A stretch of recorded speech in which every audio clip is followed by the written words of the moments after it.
జాతకంలో రాహువు దుష్ట స్థానాల్లో ఉన్నాడు అనుకోండి, 8వ ఇల్లు 12వ ఇల్లు ఇలా కొన్ని ఇల్లు ఉన్నాయి. ఈ మధ్యన ప్రజలందరూ కూడా పండితులు అయిపోతున్నారు ఎవరికి వాళ్ళే. జాతకంలో 8 అండి, 8వ ఇంట్లో రాహు ఉంటే ఇది కదండి, 12 రాహు ఉంటే మీరు జ్యోతిషం అయితే ఇంకెందుకమ్మా 8, 12 స్థానాలు చెప్పితే సరిపోద్దా? దానికి టెక్నికల్ ఫ్యాక్టర్స్ ఉంటాయి. ఒక్క జ్యోతిష్కుడికి ఓపెన్ ఛాలెంజ్ ఇస్తున్నాను నేను. అరే బాబు, ఈ యొక్క కుజుడికి లేకపోతే రాహు యొక్క వేగము ఇది 1/3/5. దీన్ని యూనిట్స్ ఏంటి? దీన్ని దేంతో కొలుస్తాం రా నాయన? మనిషి కేజీలు 100 కేజీలు ఉన్నాడు అనుకో, కిలోల్లో కొలుస్తున్నాం. ఒక వస్తువు ఉందనుకో 50 రూపాయలు అంటాం, రూపాయల్లో దీని యూనిట్ అంటాం. అలా ఈ వెలాసిటీని ఎందులో కొలుస్తాం? కిలోమీటర్ పర్ అవర్ అని చిన్న పిల్లాడు చెప్తాడు, మీటర్ పర్ సెకండ్ చిన్న కుర్రాడు చెప్తాడు. అయి కాదు నాయన బంగారం. 1/3/5 అంటే ఒక్క జ్యోతిష్కుడు ఒక్కడు చెప్పడు, జ్యోతిషాలు చెప్పేస్తారు, మళ్ళా ఓపెన్ ఛాలెంజ్లు ఇసిరేస్తారు. కాబట్టి ఈ యొక్క రాహువు పట్టుకుంటే ఏమవుతుందో తెలుసా? జాతకంలో దుష్ట స్థానాల్లో రాహు ఉన్న, రాహు మహర్దశలు జరుగుతున్నా, రాహు బాలేకపోయినా వీళ్ళందరూ కూడా మెంటల్ గాళ్ళు అయిపోతారనమాట. మెంటల్ డిప్రెషన్లోకి వెళ్ళిపోతారు.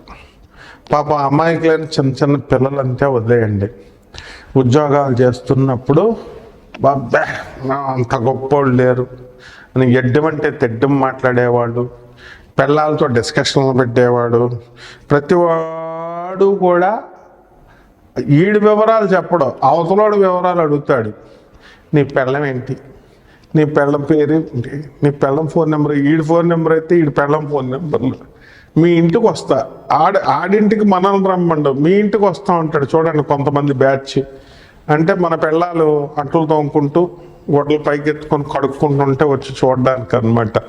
ఆడి పెళ్ళాన్ని మాత్రం సేఫ్ సైడ్లో ఉండాలి. అరే గాడిదే, ఇటువంటి గాడిదలందరినీ కూడా రాహు డిపార్ట్మెంట్ పట్టుకొని తోలు తీసేస్తాడనమాట. మెంటల్ యాషాలు ఏం చేస్తాడు. ఒకడు ఉండేవాడు, నా ఫ్రెండ్ ఒకడు, రాము గారని, మోతీనగర్లో ఉండేవాడు. మనకు చాలా బెస్ట్ ఫ్రెండ్. దొంగ పువ్వులు కోసేసేవాడు. అంటే డబ్బులు లేక కాదు, కొనుక్కొని పెట్టేవాడు. ఈ పువ్వులు కూడా ఎక్కువ వస్తాయి కదా అని. విచిత్రం ఏంటంటే 100 రూపాయలు పెట్రోల్కి పోసుకొని 10 రూపాయల పువ్వుల కోసం అంత దూరం వస్తాడు పాపం. అదొక అలవాటు సరదాగా. పారిజాతం పువ్వులు అన్నీ ఏరేసుకునేవాడు వాటర్ కొంచకుండా. చెట్టు పువ్వులు గార్డెన్లో ఉంటే అన్ని పువ్వులు కోసి పారేసేవాడు. వానర్కి 4 అన్న ఉంచాలి కదా, మొత్తం కోసి పారేసేవాడు. నో వానర్ గెనర్ పట్టేసుకున్నారు ఆయన 2-3 సార్లు. బాబు నువ్వు పూలు కోస్తున్నావు, మాకు ఉంచట్లేదు, నువ్వు రోజు కోసేస్తున్నావు, మాయమైపోతున్నాయి. మేము పొద్దున్న చల్లని 6:30కో 7:00కో కోసుకున్నామంటే లోపల మాయం చేసేస్తున్నాం. నా పరిస్థితి కూడా ఇప్పుడు అదే. ఆడవాళ్ళు మా ఇంటి ముందున్న ఆడవాళ్ళు రోజు పూల దొంగలు అనమాట, పువ్వులు కోసేస్తున్నారు. అలా కోసేసినాడు ఏమైపోయాడు తెలుసా? ఈ రోజున ఆల్జీమర్స్ రోగం వచ్చేసింది. మర్చిపోయాడు, పెళ్ళాన్ని గుర్తుపట్టలేడు, కొడుకు పెట్టలేడు. పాపం ఇప్పుడు అలాగా 7 సంవత్సరాలు అయిపోయింది అనుకున్నప్పుడు ఇంకా చావు బతుకులకు వచ్చేసాడు. జనత్ హుసేన్ IAS ఆఫీసర్ గారు, మరి పాపం ఆయనకు కూడా ఆల్జీమర్స్ వచ్చింది. ఎంతోమంది IASలు మేధావులు, అంటే బ్రెయిన్లో ఉన్న పవర్ అంతా వాడేస్తారు వీళ్ళు. వాడేస్తే తక్కువ టైంలో వాడేస్తే మరి మెదడులో ఇది పోతుందన్నమాట. అందుకనే ఎక్కువ మనం మాట్లాడకూడదు, ఎక్కువ వాడేయకూడదు బ్రెయిన్ని. ఎక్కువ అతి సర్వత్రా వర్జేస్తున్నారు. ఎవరికి ఏదైనా ఎక్కువ ఉంటే అది నాశనం అయిపోతారనమాట. సీతాదేవిని ఎందుకు ఎత్తుకెళ్ళిపోయాడు రావణాసురుడు? ఎంతమంది అంటే సీతాదేవి బహు సౌందర్యవతి, మహాలక్ష్మి కదా, ఎత్తుకుపోయాడు. ఈ విషయం తెలిసి కూడా నాకు అందమైన పెళ్ళం కావాలా, నాకు తెల్లగా ఉన్న పెళ్ళం కావాలంటారు. ఈ ప్రపంచంలో పెద్దలు ఏం చెప్పారు? ఇల్లాలు మర్కటంగా ఉండాలా, కోతిలాగా ఉండాలా పెళ్ళం, అప్పుడు దాన్ని ఎవరు చూడరు.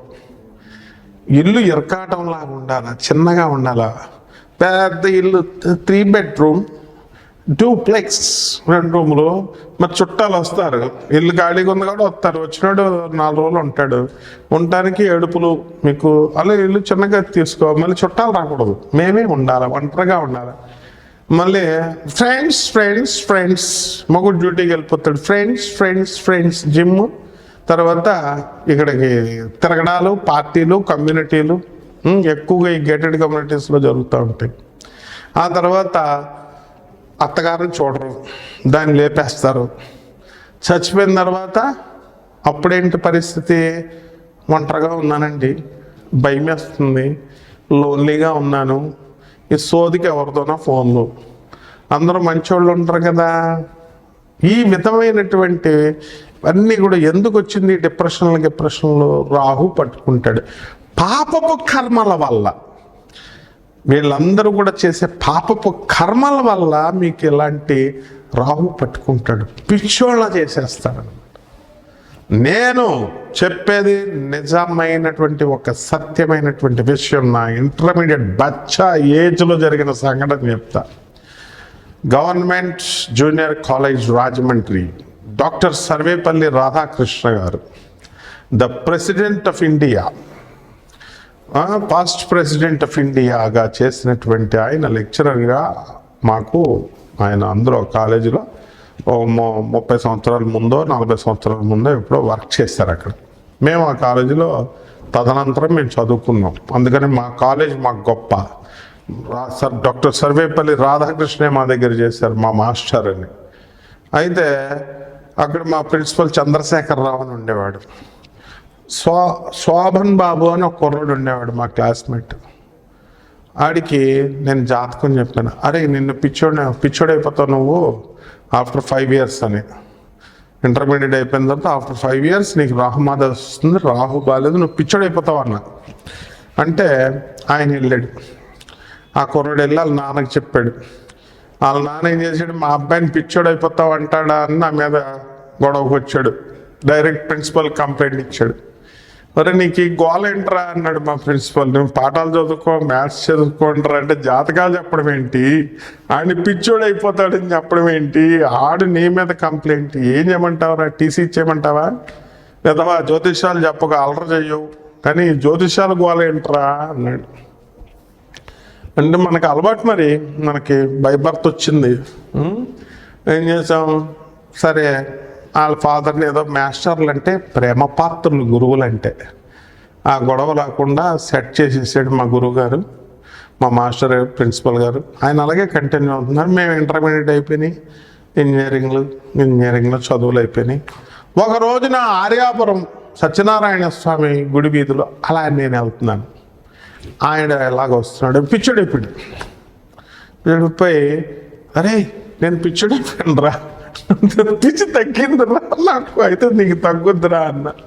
అప్పుడు వాళ్ళ ఇంటికి తీసుకెళ్ళాడు, పిచ్చి తగ్గింది కాబట్టి. వాళ్ళ నాన్న, బాబు నేను ఆ రోజు అన్నాం బాబు అంటే, మా మాస్టర్కి చెప్పు, ఆ రోజు నన్ను అవమానించావు. మా మాస్టర్ బాధపడ్డాడు, నన్ను సేవ్ చేశాడు. నువ్వు టీసీ ఇప్పించాలని చూసావు, కానీ నాకు జీవితాన్ని ఇచ్చాడు మా మాస్టర్.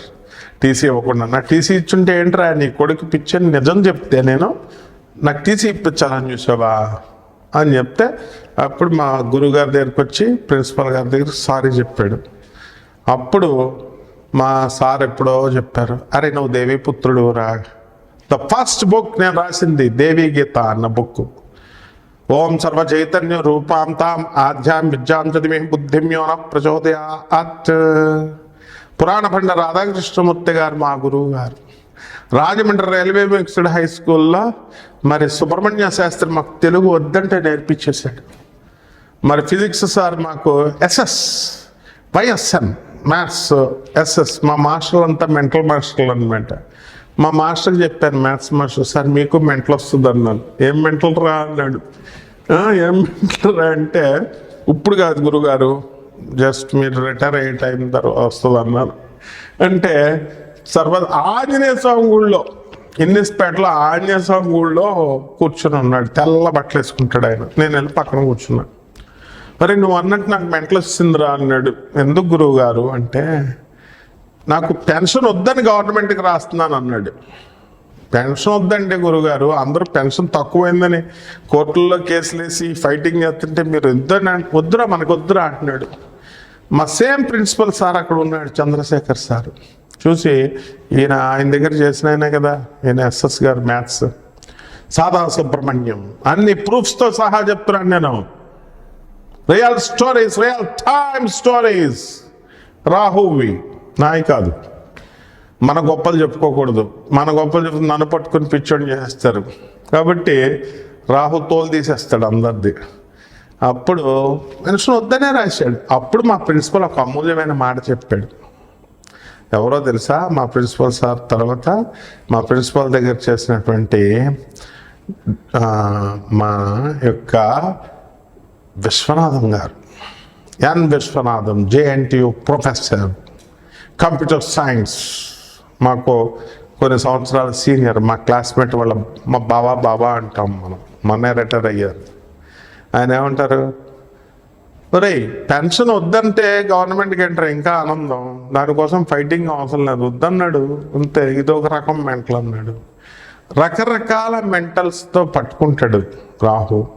ఒకడికి పెళ్ళం పిచ్చి, పెళ్ళం వదలడు, సిగ్గు శరం లేదు, తల్లికి తిండి పెట్టకుండా తల్లిని అన్న దగ్గర వదిలేసి, అనాథశరణాలయాల్లో వదిలేసి, తండ్రిని వేరే చోట వదిలేసి, పెళ్ళానికి భయపడిపోయి హెన్పెక్కడైపోయి పెళ్ళం చుట్టూ తిరుగుతారు. పొదబార్థం కూడా వస్తుందని అది ఉండదు.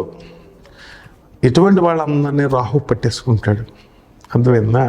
పెళ్ళం చెప్పే మాయ మాటలు వినేసి తల్లిని దంచుడు. ఈ తల్లులు అలాగే ఉన్నారు, వీళ్ళు కూడా. కోడలు తిండి పెడుతుంది కదా, ఏదో నోరు మూసుకొని ఉందామని లేకుండా, రే చూడకరా పెళ్ళప్పుడు అవన్నీ కక్ష పెట్టుకోదా మరి కోడలు, ఒరే ఇలా చూడకరా, అది తిప్పకరా, వాళ్ళ కూతురుని మాత్రం కావాలా, వాళ్ళ కూతురుని అల్లుడు బాగా చూసుకోవాలి, కోడలు మాత్రం కొడుకు చూడకూడదు.